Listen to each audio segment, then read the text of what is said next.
Super TET की बेहतरीन तैयारी करने के लिए सब्सक्राइब करें हमारा channel exam dose. Hello friends, स्वागत है आप सभी का आपके अपने यूट्यूब चैनल एग्जाम डोज पर। और जैसा कि मैंने आज सुबह ही आपको इन्फॉर्म कर दिया था इंग्लिश की क्लास में जो लर्निंग नीड पर हुई थी कि आज एग्जाम डोज पर जो है थ्योरी क्लास आएगी। तो यस, इसके पहले मैंने आपको अल्फ़ाबेट्स के बारे में पढ़ाया था। अब अल्फ़ाबेट से बनते हैं वर्ड्स, वर्ड के से बनते हैं सेंटेंस। तो एक क्रम में कहीं ना कहीं वो सारी चीज़ें चलेंगी, लेकिन बात जब वर्ड्स की आती है, क्योंकि आप इंग्लिश अगर कहीं भी लिखेंगे, देखेंगे, पढ़ेंगे, कुछ भी करेंगे तो किस में, शब्दों में ही करेंगे, शब्दों का प्रयोग तो करेंगे। तो उन्हीं शब्दों के बारे में आज पढ़ने वाले हैं जिसे हम पार्ट्स ऑफ स्पीच के नाम से जानते हैं। इंग्लिश में आप जितने भी वर्ड यूज़ करते हैं वो कोई ना कोई पार्ट होते हैं स्पीच के, यानी कि या तो वो संज्ञा होंगे, या तो सर्वनाम होंगे, या तो क्रिया होंगे, जो हिंदी से में कहते हैं। मैं आपको हिंदी से बता रही हूँ एकदम से, ठीक है। यानी कि कुछ ना कुछ वो इनमें से ही होंगे। हर एक वर्ड, अगर आप टू भी लिखा है तो वो भी एक प्रिपोजिशन है जो कि एक पार्ट ऑफ स्पीच है। तो कहीं ना कहीं एक चीज़ तो हमें समझ में आती है कि अगर हम पार्ट्स ऑफ स्पीच को अच्छी तरह से समझ लेते हैं, सारे जितने भी प्रकार के होते हैं उन्हें पढ़ लेते हैं, समझ लेते हैं, उनका प्रयोग कहाँ कैसे करना है ये समझ लेंगे, तो समझ लीजिए कि करीब 70% से ज़्यादा इंग्लिश तो आपकी वैसे ही इम्प्रूव हो जानी है। और ये इतना कठिन भी नहीं है। तो पार्ट्स ऑफ स्पीच बेसिकली होता जो है, इस पर अलग से वीडियो मैंने लर्निंग नीड पे बना रखी है। कितने होते हैं, क्या होते हैं, 8 होते हैं टोटल। कौन कौन से? तो देखिए, पहला नाउन हो गया, प्रोनाउन होता है आपका, ठीक है, जिसे हम सर्वनाम के नाम से जानते हैं। इसके बाद वर्ब होता है आपका, एडवर्ब होता है, क्रिया और क्रिया विशेषण। एडजेक्टिव होता है जिसे हम विशेषण के नाम से जानते हैं। प्रीपोजिशंस होते हैं, कंजक्शंस होते हैं और इंटरजेक्शन होते हैं। तो टोटल कितने हो गए? 8। उन्हीं को हम क्रम से पढ़ेंगे एक एक करके। तो जो पहला आज हम पढ़ने जा रहे हैं वो है नाउन। तो यस, चलिए देखेंगे बहुत ही डिटेल से। सब्जेक्ट टॉपिक बहुत ही छोटा सा है, सिंपल सा है, सबको नाउन की डेफिनेशन वगैरह सब याद ही होगी। पर हम यहाँ पे कुछ अच्छी अच्छी चीज़ें देखेंगे जो आपके लिए डेफिनेटली यूज़फुल होंगी। तो सबसे पहले नाउन की हम बात करते हैं। तो हम सभी ने अपने टाइम पे एक इसकी डेफिनेशन पढ़ी थी, noun is the name of animals, place, है ना, ये सब थिंग करके। लेकिन अभी क्या है कि अब की जो आप बुक्स देखेंगे, लेटेस्ट पब्लिकेशंस की बुक, उनमें आपको एक बहुत ही शॉर्ट सी डेफिनेशन मिलेगी, naming words are called nouns. और ये बिल्कुल लेटेस्ट भी है और कहीं ना कहीं अब इस समय ट्रेंड में यही है कि कुल मिला के नेमिंग वर्ड्स, ऐसे शब्द जो नाम बताते हैं किसी भी चीज़ का, वो नाउन कहलाते हैं। अब वो किसी भी चीज़ का नाम हो सकता है। एग्जाम्पल के लिए हम देखते हैं, the woman in the picture is my mother, Jimmy is Rahul's dog. तो कहीं ना कहीं देखिए, जिमी भी नाम है, राहुल भी नाम है, डॉग भी अपने आप में एक नाउन ही है। वुमेन, पिक्चर, मदर, ये सारे जो है नाउन है। तो एक ही सेंटेंस में हम कितने सारे नाउन का यूज़ कर रहे हैं। इसीलिए यह कहते हैं कि nouns are the largest word class, यानी कि जितने भी इंग्लिश में शब्द हैं, पूरी दुनिया में जितने भी शब्द हैं डिक्शनरी में वॉटेवर, सबसे अधिक संख्या में क्या है? नाउन्स हैं। नाउन्स की जो है वो गिनती सबसे ज़्यादा है। वर्ब हो गया, एडजेक्टिव हो गया, कहीं ना कहीं ये लिमिट में आ जाएंगे, लेकिन नाउन्स बहुत ज़्यादा हैं। तो सबसे लार्जेस्ट वर्ड क्लास इसीलिए इसका माना गया है। नाउन्स कैन बी सिंगुलर और प्लूरल, यानी कि एक वचन में भी हो सकते हैं और बहुवचन में भी हो सकते हैं। नाउन्स काउंटेबल भी हो सकते हैं, अनकाउंटेबल, यानी कुछ नाउन, कुछ संज्ञा शब्द होते हैं जिन्हें हम गिन सकते हैं, जैसे कितनी पेन हैं, कितनी बुक्स हैं, कितने बच्चे हैं। लेकिन कुछ होते हैं जो हम गिन नहीं सकते, जैसे कि अभी दूध है, पानी है, ये सब हम काउंट नहीं कर सकते। सिर के बाल हैं, है ना। चलिए देखेंगे, nouns often need a word called an article और डिटरमाइनर। कभी कभी क्या होता है, नाउन्स को एक शब्द की ज़रूरत होती है जो उसके साथ में प्रयोग किया जा सके कुछ स्पेशल शो करने के लिए। वो कहलाता है आर्टिकल या डिटरमाइनर। आर्टिकल से तो आप सभी परिचित हैं, ए एंड द, ठीक है। तो ये होता है आपका, कभी कभी यूज़ होता है। अब इंग्लिश की हम बात करते हैं, तो in English sentence nouns can be used as a subject, object और कॉम्प्लीमेंट, सॉरी। तो यहाँ पे कहीं ना कहीं है कि इंग्लिश के कोई भी वाक्य है उसमें नाउन का हम प्रयोग, सबसे इसकी अच्छी खासियत है, हम सब्जेक्ट की जगह पे भी कर सकते हैं, हम ऑब्जेक्ट की भी जगह कर सकते हैं, हम अदर वर्ड के रूप में भी यूज़ कर सकते हैं, कॉम्प्लीमेंट करने के लिए भी यूज़ कर सकते हैं, बहुत सारी चीज़ों के लिए। They often come after preposition as the object of preposition. और इतना ही नहीं, कई बार ये प्रिपोजिशन के बाद भी यूज़ होते हैं एक प्रिपोजिशन का ऑब्जेक्ट बनकर, है ना। Most adjective become nouns by adding the suffix ness. Example, noun का ही यूज़ करके बहुत सारे एडजेक्टिव यानी कि विशेषण भी बनाए जाते हैं। जैसे नाउन में आपने नेस ऐड कर दिया तो वो बन गया एडजेक्टिव। एग्जाम्पल देखते हैं हम लोग थोड़ा सा। Take the adjective natural. अब नेचुरल जो है ये क्या है, इसमें नेस लगा देंगे तो ये हो गया नेचुरलनेस। अ नाउन, यानी कि नेचुरल था सिंपल, जो कि अपने आप एक में एक एडजेक्टिव था, विशेषण था, उसमें नेस लगा दिया तो नेचुरलनेस यानी कि कुदरती हो गया। तो कुदरती अपने आप में एक नाउन हो गया, संज्ञा शब्द हो गया। आ रहा है समझ में थोड़ा बहुत? सॉरी, यहाँ पे मैंने एक सेंटेंस जो है वो गलत बोला था। यहाँ का इसका मतलब है कि बहुत सारे एडजेक्टिव नेस लगाने से नाउन बन जाते हैं। चलिए आ जाते हैं टाइप्स में, जो कि मेन चीज़ है, आपको ये पता होना चाहिए। कॉमन नाउन टाइप्स कितने होते हैं? बेसिकली जब आप हिंदी में पढ़ते हैं तो आपको ये पता चलता है, एक जगह आपको 3 पढ़ने को मिलता है, एक जगह आपको 5 पढ़ने को मिलता है। ठीक है, उत्पत्ति के आधार पे, प्रकृति के आधार पे, हर चीज़ के आधार पे। अब इंग्लिश की बात करते हैं तो सिंपली आप पढ़ते हैं 5 टाइप्स के नाउन होते हैं। There are 5 types of noun. पहला है इसमें कॉमन नाउन।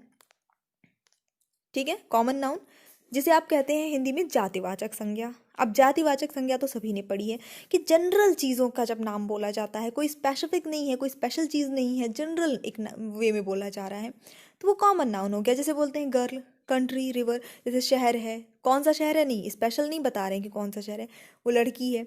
अभी लड़कियाँ खेल रही हैं। ठीक है, बहुत सारे देश हैं, बहुत सारे जानवर हैं, एक दिन है, अब जो भी है, तो यहाँ पे स्पेसिफिक नाम तो इनका नहीं बताया जा रहा है, वो कोई भी हो सकता है, एक सामान्यीकरण यहाँ पे हो रहा है। तो ये जो है वो कॉमन नाउन हो जाता है। वैसे हिंदी बताती चल रही हूँ ताकि आप बहुत अच्छे से रिलेट कर पाएँ। वीडियो अच्छा लग रहा हो तो लाइक कर दीजिएगा, और चैनल पे न्यू है तो सब्सक्राइब करिएगा। न्यू चैनल है, प्लीज़ इसे सपोर्ट कीजिए जैसे आप लोगों ने लर्निंग नीड को किया है। प्रॉपर नाउन हिंदी में आप बोलते हैं इसे व्यक्तिवाचक संज्ञा। व्यक्ति विशेष, जब किसी व्यक्ति विशेष या किसी वस्तु की या किसी स्थान का एक पर्टिकुलर नाम दिया जाता है जिससे उसकी पहचान हो सके। जैसे कि मान लीजिए हम लिखेंगे शहर, वो शहर में रहती है। अब उस शहर की कोई पहचान नहीं है कि वो कौन से शहर में रहती है, लेकिन हम अगर कहेंगे कि वो दिल्ली में रहती है तो यहाँ ऑटोमेटिकली उसके आइडेंटिटी मिल जाती है उस शहर को कि वो कौन सा शहर है, दिल्ली शहर है। तो बिल्कुल इसी तरह से जब किसी चीज़ को हम एक पर्टिकुलर नाम दे देते हैं, नाम का प्रयोग करते हैं, तब वो प्रॉपर नाउन कहलाता है। जैसे कि देखिए शाम, America, London, Sunday, exam doze, learning need, Nidhi, है ना। तो ये सारी चीज़ें हो गई, ये कुछ नाम दे दिया तो वो हो गया प्रॉपर नाउन। अब प्रॉपर नाउन हमेशा कैपिटल लेटर से स्टार्ट होते हैं, ये ध्यान रखना है। जो एरर वाला, त्रुटि वाला या पंक्चुएशन फाइंड आउट करने वाला क्वेश्चन आता है उसमें ये चीज़ बहुत ज़्यादा देखनी पड़ती है। जो भी मतलब आपका सेंटेंस भले ही बीच में कहीं प्रॉपर नाउन आया हो, लेकिन रहेगा वो कैपिटल लेटर से ही। किसी का नाम है, कैपिटल लेटर से रहेगा। गॉड लिखा है, कैपिटल लेटर से रहेगा। Now the third type is concrete noun या मटेरियल नाउन। तो बेसिकली मटेरियल नाउन वर्ड आपने बहुत सुना होगा, इसको कंक्रीट नाउन भी कहते हैं। तो कंफ्यूज नहीं होना है, कहीं भी ये नाम आता है तो कंक्रीट नाउन भी कहलाता है। अब ये होते क्या है जिसको आप कहते हैं द्रव्यवाचक संज्ञा हिंदी में। ठीक है, यानी कि किसी वस्तु की बात हो रही होती है उसके लिए। तो a concrete noun is a noun which refers to people और to things that exist physically and can be seen, touched, smelled, heard और टेस्टेड। यानी ऐसी वस्तुओं के लिए प्रयोग किया जाता है इस नाउन का यूज़। यानी ये नाउन ऐसे वस्तुओं के नाम हैं जो फिजिकली भौतिक रूप से उपस्थित हैं, जिसे हम देख सकते हैं, छू सकते हैं, सूंघ सकते हैं, टेस्ट कर सकते हैं। वो सारी चीज़ें मटेरियल नाउन के अंतर्गत आ जाएंगी। Like sand, coffee, tree, rain, beach, tune, anything, जो कुछ भी है ना, हम देख सुनिए तो भौतिक रूप से उपस्थित है कोई वस्तु, वो हो जाती है आपकी मटेरियल नाउन के या कंक्रीट नाउन के अंतर्गत आ जाती है। धातुएं हैं, ठीक है, लकड़ी है, ये सारी चीज़ें। अब आ जाता है हमारा next noun, that is abstract noun. बहुत ही फेमस नाउन है जिसको हम भाववाचक संज्ञा कहते हैं, किसमें, हिंदी में। तो भाववाचक मतलब कि कोई जो फीलिंग, इमोशन या कंडीशन, क्वालिटीज, आइडियाज, ये सारी चीज़ें जो रिप्रेजेंट कर रहा हो, वैसा नाउन कहलाता है एब्स्ट्रैक्ट नाउन। लाइक डेफिनेशन पढ़ते हैं थोड़ा सा। An abstract noun is a noun which refers to ideas, qualities and conditions, things that can not be seen और touched and things which have no physical reality. यानी कि physically भौतिक रूप से जिनका कोई अस्तित्व नहीं है, हम उन्हें देख नहीं सकते हैं, छू नहीं सकते हैं, सूंघ नहीं सकते हैं, पर वो होती हैं। जैसे सच्चाई, ईमानदारी, खुशी, दोस्ती, ठीक है, वक्त, ये सारी चीज़ें क्या है, ये हैं, ऐसा नहीं कि है नहीं, लेकिन ये कहीं ना कहीं एक आइडिया, विचार है, कोई कंडीशन है, क्वालिटी है। ये भौतिक रूप से कहीं भी उपस्थित नहीं है, हम इन्हें देख नहीं सकते, हम इन्हें से कैसे एक जगह से उठा के दूसरी जगह से रख नहीं सकते हैं। ये सारे जो वर्ड्स होते हैं वो आपके एब्स्ट्रैक्ट नाउन के अंतर्गत इंग्लिश में आ जाते हैं। ओके, नेक्स्ट क्वेश्चन देखेंगे, not question, daily mock test करा रही हूँ आपके लर्निंग नीट पे इंग्लिश का सुबह सुबह, इस वजह से वो क्वेश्चन ही क्वेश्चन बार बार आ रहा है। Okay, collective nouns. Collective nouns जिन्हें आप हिंदी में कहते हैं समूहवाचक संज्ञा। ऑलराइट, यानी कि कलेक्शन, कलेक्टिव वर्ड बना है किससे? कलेक्शन से। कलेक्शन मतलब संग्रह किसी चीज़ का। तो अभी जब कई सारी चीज़ें, चाहे वो व्यक्ति हो चाहे वो कोई वस्तु हो, वो इकट्ठा होती है एक जगह पे, कलेक्ट हो जाती है, उसको हम एक ग्रुप के रूप में, यानी कि पूरे को एक साथ जब बुलाते हैं जिस भी नाम से, वो नाम जो होता है वो कलेक्टिव नाउन होता है। एग्जाम्पल, हम बोलते हैं परिवार, फैमिली। तो फैमिली एक्चुअली हम पूरे वहाँ के जितने मेंबर्स हैं सबका अलग अलग नाम ना लेकर हम उसको पूरे सबको एक साथ एक नाम दे रहे हैं, परिवार। हम बोलते हैं क्लास, मतलब कि क्लास में जितने भी बच्चे हैं, टीचर हैं, जो कुछ भी अवेलेबल है, हम उसको एक नाम दे रहे हैं, दैट इज़ क्लास। ठीक है। तो यानी कि टीम, टीम मतलब टीम में जितने प्लेयर हैं हम उसको सामूहिक रूप से बुला रहे हैं, टीम। तो यही चीज़ हो जाती है जब किसी चीज़ का कलेक्शन होता है और उसको हम एक नाम देते हैं, क्योंकि नाम भी किसी न किसी नाम से तो बुलाना पड़ेगा ना। तो बिल्कुल वो जो नाम देते हैं, वो जो शब्द का यूज़ कर रहे हैं, वो शब्द ही हो जाता है आपका कलेक्टिव नाउन। क्योंकि नाउन है क्या? नाउन है तो शब्द ही, वर्ड्स हैं, naming words are called noun. हमने ऊपर पढ़ा, रट लीजिए इसको, naming words are called noun. अभी थोड़ा सा हम देखेंगे बहुत इंटरेस्टिंग चीज़। In American English, most collective nouns are treated as singular with a singular verb. American English में ज़्यादातर कलेक्टिव नाउन जो होते हैं उनको एक सिंगुलर यानी कि एक वचन के रूप में ही देखा जाता है और उसके साथ सिंगुलर वर्ब यूज़ किया जाता है। अब जो मैं आपको प्रैक्टिस कराती हूँ उसमें ये चीज़ें कई बार आती हैं, अ 10 रुपीज़ नोट्स है ना, इस तरह से करके आता है जिसके साथ हम सिंगुलर वर्ब यूज़ कर लेते हैं। यहाँ पे बुरी उसकी थ्योरी दी हुई है। कलेक्टिव नाउन भले है कि भले वो किसी चीज़ का समूह है, क्लास है, फैमिली है, टीम है, उसमें बहुत सारी चीज़ें हैं, बहुत सारे लोग हैं, फिर भी उनके साथ हम सिंगुलर वर्ब यानी एक वचन वर्ब का प्रयोग करते हैं। थोड़े से हम कुछ एग्जाम्पल्स इसके देख लेते हैं, हमें ज़्यादा जो है क्लियर होगा। पहले हम देख लेते हैं कुछ कलेक्टिव नाउन्स जो आपको याद भी एक्चुअली करने हैं, क्योंकि क्वेश्चन इससे आ सकते हैं। सो अ बैंड ऑफ मेन, अब जैसे इंसानों का, व्यक्तियों का, मेंस का, पुरुषों का एक जो कलेक्शन होगा बैंड कहला सकता है। एक्टर्स का कास्ट कहलाता है। लाइब्रेरियंस का स्टैक कहलाता है। जजेस का सेंटेंस कहलाता है। ठीक है। ब्यूटीज़ का गैलेक्सी कहलाएगा। तो ये कहीं ना कहीं आपको अमेरिकन इंग्लिश में ये सारी चीज़ें देखने को मिल जाती हैं। ठीक है। अ जग ऑफ वाटर, तो यहाँ पे जग ऑफ वाटर का मतलब ये नहीं हो गया है कि सिर्फ एक जग खाली रखा है, मतलब वो जग पानी से भरा हुआ है। तो यहाँ पे इस तरह से आपने देखा कि कई सारे वर्ड्स हो सकते हैं, कई सारे कलेक्टिव नाउन के लिए वर्ड टर्म यूज़ किए जाते हैं। खैर, ये सब तो कहीं से भी आप याद कर लेंगे, मैं अपलोड भी कर दूंगी एफबी पेज पे लर्निंग नीट के। फिलहाल जो मेन चीज़ है वो देखेंगे। Some nouns consist of more than one word, these are compound nouns. This is important. कुछ नाउन ऐसे भी होते हैं जिनमें एक से अधिक शब्द होते हैं, अकेले वो एक शब्द नहीं होते हैं। ऐसे नाउन को कहा जाता है कंपाउंड नाउन्स। अब compound nouns can be formed in different ways, अलग अलग तरीक़ों से कंपाउंड नाउन बनाए जा सकते हैं। The most common way is to put two nouns together, और जो सबसे इसका फेमस तरीका है, कॉमन तरीका है, सबसे ज़्यादा यूज़ होता है, वो क्या है? दो नाउन को एक साथ यूज़ कर लेना, नाउन के साथ नाउन यूज़ कर लेना। इसके अलावा दूसरा जो तरीका है वो है एडजेक्टिव के साथ नाउन का यूज़ कर लेना या वर्ब के साथ नाउन का यूज़ कर लेना। तो जब हम दो नाउन का साथ में यूज़ करते हैं, जब हम एडजेक्टिव के साथ नाउन का यूज़ कर लेते हैं, वर्ब के साथ नाउन का यूज़ कर लेते हैं, ये जो नाउन बनते हैं वो कंपाउंड नाउन कहलाते हैं। कुछ एग्जाम्पल देखेंगे हम यहाँ पे, ज़्यादा क्लियर होगा। लाइक एयर क्राफ्ट, यहाँ पे देखिए एयर क्राफ्ट दिख रहा है, थोड़ा और जूम करें। ऑलराइट, एयर एक अलग नाउन हो गया, क्राफ्ट एक अलग नाउन हो गया, दोनों को साथ में रख दिया, एयर क्राफ्ट अपने आप में ये एक शब्द बन गया। बन गया कि नहीं बन गया? लेकिन है ये कैसा नाउन? कंपाउंड नाउन, क्योंकि दो नाउन को मिला के बनाया गया है। और कुछ देख लेते हैं थोड़ा सा, और जो आपको ज़्यादा इजी समझ। Bed time, yes this one. Bed time, bed एक नाउन है, किसी वस्तु का नाम है। टाइम एक नाउन है जो कि भाववाचक संज्ञा है। अब दोनों को मिला दिया तो बेड टाइम का अर्थ क्या निकल कर आता है? मतलब सोने का जो समय होता है, ठीक है, स्लीपिंग टाइम, दैट्स मच।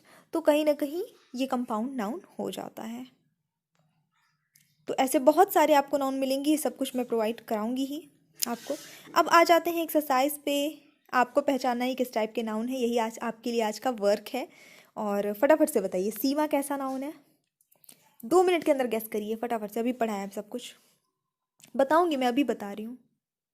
तो सीमा कैसा नाउन है? सीमा किसी लड़की का नाम है, हम आइडेंटिफाई कर सकते हैं। अगर कोई बोलता है कि सीमा को बुलाओ, तो आप जाएंगे और जिस लड़की का नाम सीमा होगा उसको बुला के लाएंगे। बट अगर कोई कहता है कि जाओ एक लड़की को बुला के लाओ, आपको नहीं पता किस लड़की को बुलाना है, राइट? तो ये जो है वो है प्रॉपर नाउन।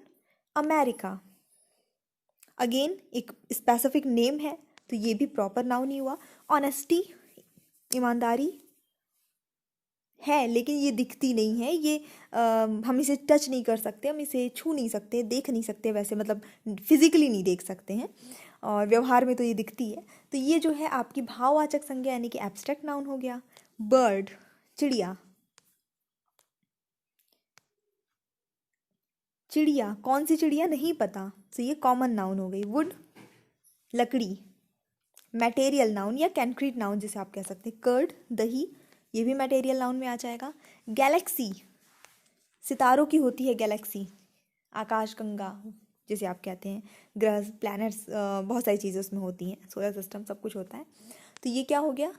कलेक्टिव नाउन, ठीक है, समूहवाचक संज्ञा।